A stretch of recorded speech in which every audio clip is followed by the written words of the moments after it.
And we're rolling. Let me get my hat. Yeah. Is our hats on straight, Russ? Straight enough. Ladies and gentlemen, hello and welcome to this week's episode of Teep Talk. I'm your host, Wes. And I'm your co-host, Russ. And today we're going to be talking about Usman versus Buckley at this week's Fight Night. Russell, with the picks that he has always got generated here for us, and me with my unpreparedness, but a good indicator on the main event. Russ, what do we have on the slate for Saturday? So, starting out, right? Alonzo Menfield. This is a light heavyweight fight. He's 16-5-1. He won his last fight by split decision and then lost the fight before that by knockout TKO. 10 knockouts, 3 subs, 10 first-round finishes. Dumar Sai is 11-0. He won, obviously, his last 2 fights, unanimous decision and round 1 submission, 4 knockouts, 4 subs, 7 first-round finishes. What loving parent names a child Dumar? D-U-M-A-R. Let's all Hopefully I'm pronouncing that correctly. Let's all go down to Dumas Walker. A small burger, fries, and a bottle of skeet. And bring it on out to my baby and me. You heard that song? No, I don't know. Anyway, let's move on from that. Sai is a minus 700. And Alonzo is a plus 500. So we all know who we're going with. Plus 500 it is. Yeah. We'll get to that in a second, actually. We got Mansour Abdul Malik. It's a middleweight fight, by the way. He is 8-0. He won his last 2 fights, obviously. Round 2 knockout and round 1 knockout. 7 knockouts, 1 submission, and 6 first-round finishes. Wait. Abdul? Yeah. A-B-D-U-L Malik. Does he have a beard and no mustache? Don't know. Don't remember the face. But he's from the United States, though. Never mind. Not Pakistani. Cody Brundage, 11-6. Won his last fight by knockout.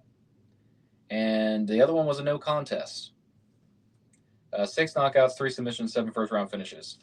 The Malik is minus 800. Oh, yeah. And Brundage is plus 550. So we're taking Brundage. We're taking Abdul Malik is what I'm taking. I wasn't prepared. At first I had to do some of the DraftKings stuff at work. By the way, information, DraftKings and UFC.com is where we get all the information. We are not sponsored by DraftKings, where the crown is yours. DraftKings, if you see this, send me an email, send me a text message, or send me a message on here or something. Comment. We would love to be sponsored by DraftKings. Yes. Anyway. Because we got the good picks. Yeah, we do. Yeah. Now, just before I go over this, for the last fights, I got 3 out of 5 right. It's not too bad. Right? Didn't get them all right. But hey, not everyone's going to get them right, guys. Anyway, bantamweight fight. Cody Garbrandt, former bantamweight champion, by the way. Yep. He's 14-6. He lost his last fight by submission, round 2, and then he won the fight before that by knockout, round 1. 11 knockouts, 8 first-round finishes is all it gave me. And then we have Raoni Barcelos. Might say that wrong, but he's from Brazil. He's 19-5. Won his last 2 fights by unanimous decision and submission, round 3. 8 knockouts, 3 submissions, 5 first-round finishes. Get the words out. Cody Garbrandt is plus 164, and Barcelos is minus 198. I think that is a good single bet. Yeah. If you're going to put a lot of money on something. And here's why. A lot of people get really caught up in fighters that are getting old that they liked before, that they still like now, and they say, yeah, this guy's got to win. They're not going to. They're old. I don't know how old he is. He's past his prime. His glory days are done for. Yeah. Next fight, middleweight, Edmund Shabashian. Might say that wrong, but it doesn't matter. I'm from the United States. Give me a break. 14-5. No, you're from Maryland. I'm from the United States of America. That's where I was born and raised, damn it. Yep. Yeah. I said damn. You know why? Because United States of America. Yes, be quiet. yeah, The but United States of America. you're from the communist part of the United States. Yeah. You really want to talk about where you're from? Yeah, can't even have guns down You there. really want to talk about that? We have guns. Y'all don't drink beer on the roof while you're waiting on a tornado. We don't drink beer on the roof, but I know one thing. We have What is a tornado? What does tornado watch to you Let's sound talk mean? about this after dark. Okay, we're going to talk about Russell's See, fear of tornadoes. We're going into something that we're soon to be speaking about right now. He's interrupting the program. Anyway, I was going to go with Barcelios. Next fight was Edmund Shabazian, 14-5. Won his last fight by knockout round 1. Lost submission round 2. Then the fight before that, 12 knockouts, 1 submission, 12 first-round finishes. Andre Petrosky. God. Yeah. Andre Petrosky, 13-4. Round 3, unanimous decision. He won the last fight, and then unanimous decision the fight before that. 4 knockouts, 4 submissions, 4 first-round finishes. Edmund is minus 185, and Petrosky is plus 154. I'm going Petrosky. I'm going to go Edmund, of course. Next fight, the women's division, women's flyweight, Rose Namajunas, former 2-time strawweight women's champion. Okay. 14-7. She lost her last fight, unanimous decision, then won the fight before that, round 5, unanimous decision. 2 knockouts, 6 submissions, 5 first-round finishes. Miranda Maverick, which is the one I'm going to go with, 17-5, won her last 2 fights by unanimous decision. 1 knockout, 8 submissions, 8 first-round finishes, or 6, if I'm reading my handwriting correctly. Minus 258 is Rose, and then Maverick is plus 210. Yeah, everyone's voting for Rose to win it. I think Rose, too. Of course you do. Yeah. Oh, I'm going to talk about fighters. Cody's getting old, former champions and everything. Rose is a former champion, too. 2-time. How do you know? Men and women are different. Yeah, okay. Yeah. Anyway, here we go. The main event.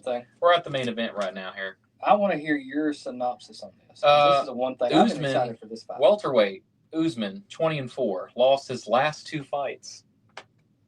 Because he's old. Majority decision, which is to Kazmat, of course. To decision. Believe it or not, actually, that's Kazmat's toughest fight. Yep. And Leon Edwards, majority decision. 2 majority decisions. 9 knockouts, 1 submission, 3 first-round finishes. Former welterweight champion. Buckley is 21-6. Won his last 2 fights. The first one was round 3 doctor stoppage. And the round 3 knockout TKO. 6-fight win streak. 15 knockouts, 4 first-round finishes. I'm going Buckley.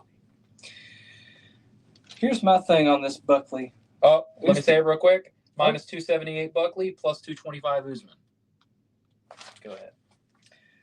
Buckley versus Usman is a fight that I've been very excited for ever since, let me correct myself. Ever since I seen the last Ian Machado-Gary fight. Because Buckley had some words with Gary. Buckley doesn't like Gary. The fight that everyone is imagining is going to be labeled Buck versus Cuck. Buck versus now, there is a good reason for Buckley to win this fight, not only because that's what they get paid to do. 2, he wants to fight Ian Gary. The people want him to fight Ian Gary. Period. That's what goes good with the storyline. So if it goes to a split decision, I'm saying they're going with Buckley. Well, it just goes to a majority decision. Because he's lost his last 2 fights. Usman has the majority. Yeah. Goes to majority decision. If it goes to majority decision, I say it's Buckley. If it's if there's a knockout, I say Buckley's getting it. I think that Buckley has the advantage on the age. I think he has a musculature advantage. I think that he has every advantage that there is to beat Kamaru Usman. And Kamaru Usman isn't bad. But Kamaru Usman is waning in his age. He's passing that prime point, I believe, and I think that it's time for somebody to say, hey, I'm beating this guy and being, there's new chief. There's new chief in the hut, And I say that my prediction over 4.5 rounds. And I know that sounds crazy. Over 4.5 and Buckley. All right. I like it. Yeah. I'm going to put that because Usman is going to be a real tough fight for Buckley, just like he was with Usman. Thumbs up. 121.80 is the bet. $121.80 for my bet. Now, if you like to get a little fancy with it, if you'd like, because we always talk about this in every episode. If you want to go big, if you decide to pick Alonzo and then Brundage and then stick with Barcelios and then Edmond and then Rose and Usman, you'll get $3,973.72. If you want to do that, you don't have to, but if you do, you can do it. He's got money. By the way, you don't have to do a 6-leg parlay. You can do just one parlay each. It doesn't matter how you do it. We don't care. We don't, because it's your money. It's your money. Your money. Yeah, ours. Your money, not our money. And by the way, we always have to go over this. UFC game statistics. Game statistics. Usman versus Buckley. Usman won twice. Usman won by unanimous decision in the first fight. Did it again just to make sure. The second fight was a round 2 TKO from Usman. If you decide to bet on Usman with $10 to win decision, you get $65. 65. Not too bad. Yeah. You bet on Usman for decision. But that is all that I have in my notes.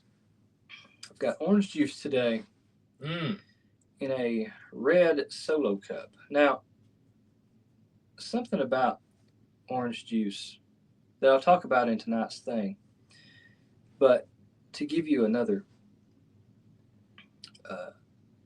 a little sip of information that we can talk about in the next one. It's 2025 for us. 14 years ago, there was a music video shot with a whole bunch of red Solo cups. A song sang by a man called Red Solo Cups by a fellow named Toki. And he said that red Solo cups are cheap and disposable. And in 14 years, they are decomposable. But unlike my home, they're not foreclosable. And Freddie Mac can kiss my ass. Now, that was 14 years ago. All those red Solo cups decomposed by now.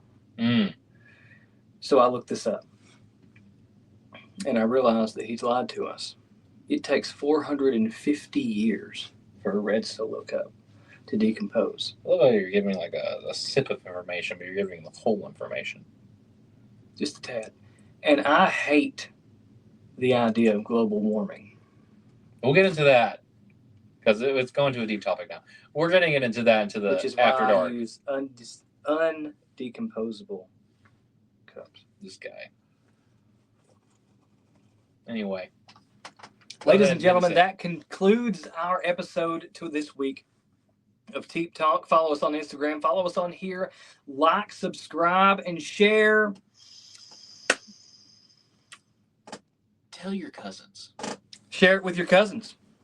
And that's a lot. Cousins are like brothers from your uncle or your aunt. They're close, but they're not as close as brothers, And they're good people to have around. They're like a treat that you get sometimes when you see them at a funeral or you see them at Thanksgiving. They're always fun to have around. You don't see them all the time. You don't talk to them a lot, but you're always somehow connected because of the fact that there's that bloodline that connects you. Send this to your cousin. Yeah. Have a good one. Stay safe out there and God bless.